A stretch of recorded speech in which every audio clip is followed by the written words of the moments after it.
This is really a great opportunity for us. As you know, there have really been two pandemics. The first pandemic was really the one which was the storyline that we were all fed, that many of us swallowed whole, which came from our governments and other institutions. But the other pandemic is the one that we're going to be focusing on today, which is what happened after that first one was declared. The second, more the real pandemic. And what you're going to hear today may be surprising for some people. It may not necessarily fit with what you're thinking.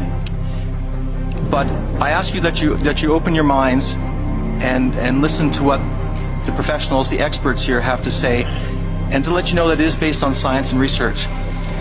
And in addition to opening your minds, I hope that you will open your hearts. You know, many people have suffered a lot in these last years, and I think that what you're going to hear today will make that very clear. So please approach these presentations with an open mind and an open heart.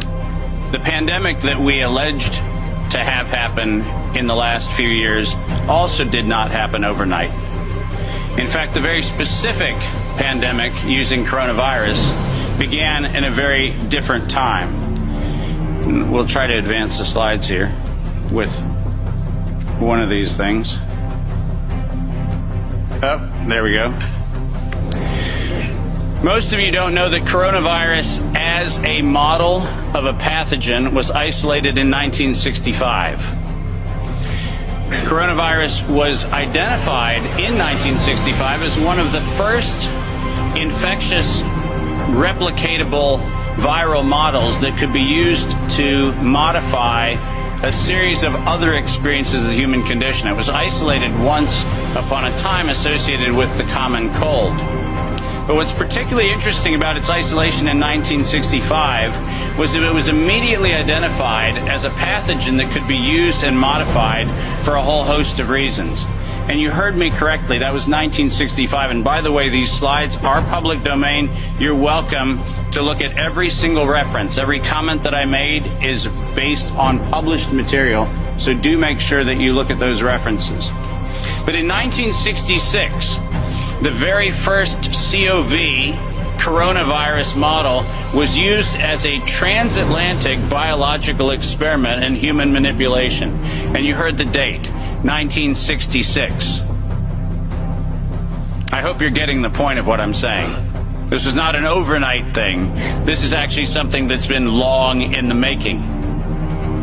A year before I was born, we had the first transatlantic coronavirus data sharing experiment between the United States and the United Kingdom. And in 1967, the year I was born, we did the first human trials on inoculating people with modified coronavirus. Isn't that amazing? 56 years ago, the overnight success of a pathogen that's been 56 years in engineering. And I want that to chill with all of you. Where were we when we actually allowed, in violation of biological and chemical weapons treaties, where were we as a human civilization when we thought it was an acceptable thing to do to take a pathogen for the United States and infect the world with it? Where was that conversation? And what should have been that conversation in 1967? That conversation wasn't had. Ironically, the common cold was turned into a chimera in the 1970s. And in 1975, 1976, and 1977, we started figuring out how to modify coronavirus by putting it into different animals, pigs and dogs. And not surprisingly, by the time we got to 1990, we found out that coronavirus as an infectious agent was an industrial problem for two primary industries, the industries of dogs and pigs. Dog breeders and pigs found that coronavirus created gastrointestinal problems, and that became the basis for Pfizer's first spike protein vaccine patent, filed, are you ready for this, in 1990. Did you hear what I just said? 1990. Operation Warp Speed? I'm sorry. Where's the warp and the speed? Pfizer, 1990, the very first spike protein vaccine for coronavirus. Isn't that fascinating? Isn't it fascinating that we were told that, well, the spike protein is a new thing. We just found out that that's the problem. No. As a matter of fact, we didn't just find out it was not just now the problem. We found that out in 1990 and filed the first patents on vaccines in 1990 for the spike protein of coronavirus. And who would have thought? Pfizer. Clearly the innocent organization that does nothing but promote human health. Clearly Pfizer. The organization that has not bought the votes in this chamber and in every chamber of every government around the world. Not that Pfizer. Certainly they wouldn't have had anything to do with this. But oh yes, they did. And in 1990 they found out that there was a problem with vaccines. They didn't work. You know why they didn't work?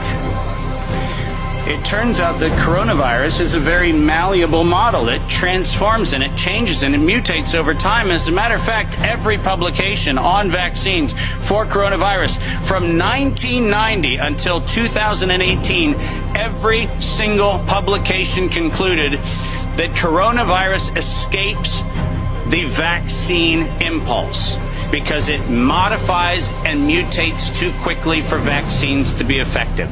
And since 1990 to 2018, that is the published science, ladies and gentlemen. That's following the science. Following the science is their own indictment of their own programs that said it doesn't work. And there are thousands of publications to that effect, not a few hundred, and not paid for by pharmaceutical companies. These are publications that are independent scientific research that shows unequivocally, including efforts of the chimera modifications made by Ralph Baric in the University of North Carolina, Chapel Hill. All of them show vaccines do not work on coronavirus. That's the science. And that science has never been disputed. But then we had an interesting development in 2002. And this date is most important. Because in 2002, the University of North Carolina, Chapel Hill patented, and I quote, an infectious replication defective clone of coronavirus. Listen to those words, infectious replication defective. What does that phrase actually mean? For those of you not familiar with language, let me unpack it for you.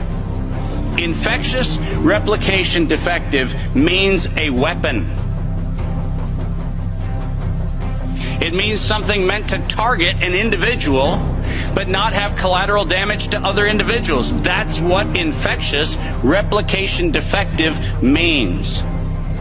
And that patent was filed in 2002 on work funded by NIAID's Anthony Fauci from 1999 to 2002.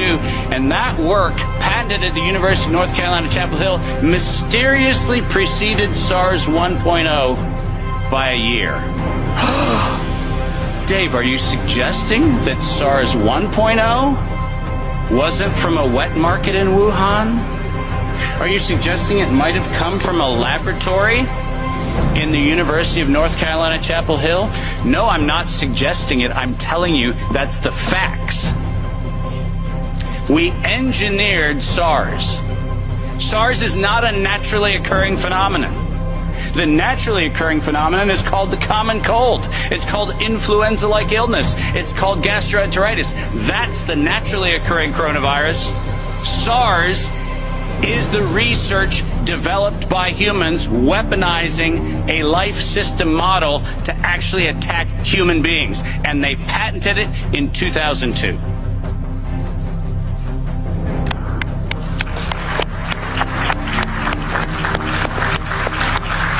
In 2003, giant surprise, the CDC filed the patent on coronavirus isolated from humans in violation, once again, of biological and chemical weapons treaties and laws that we have in the United States. And I'm very, very precise on this. The United States likes to talk about its rights and everything else and the rule of law and all the nonsense we like to talk about.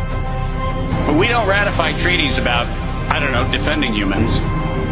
We conspicuously avoid that. We actually have a great track record of advocating for human rights and then denying them when it comes to actually being part of the international community.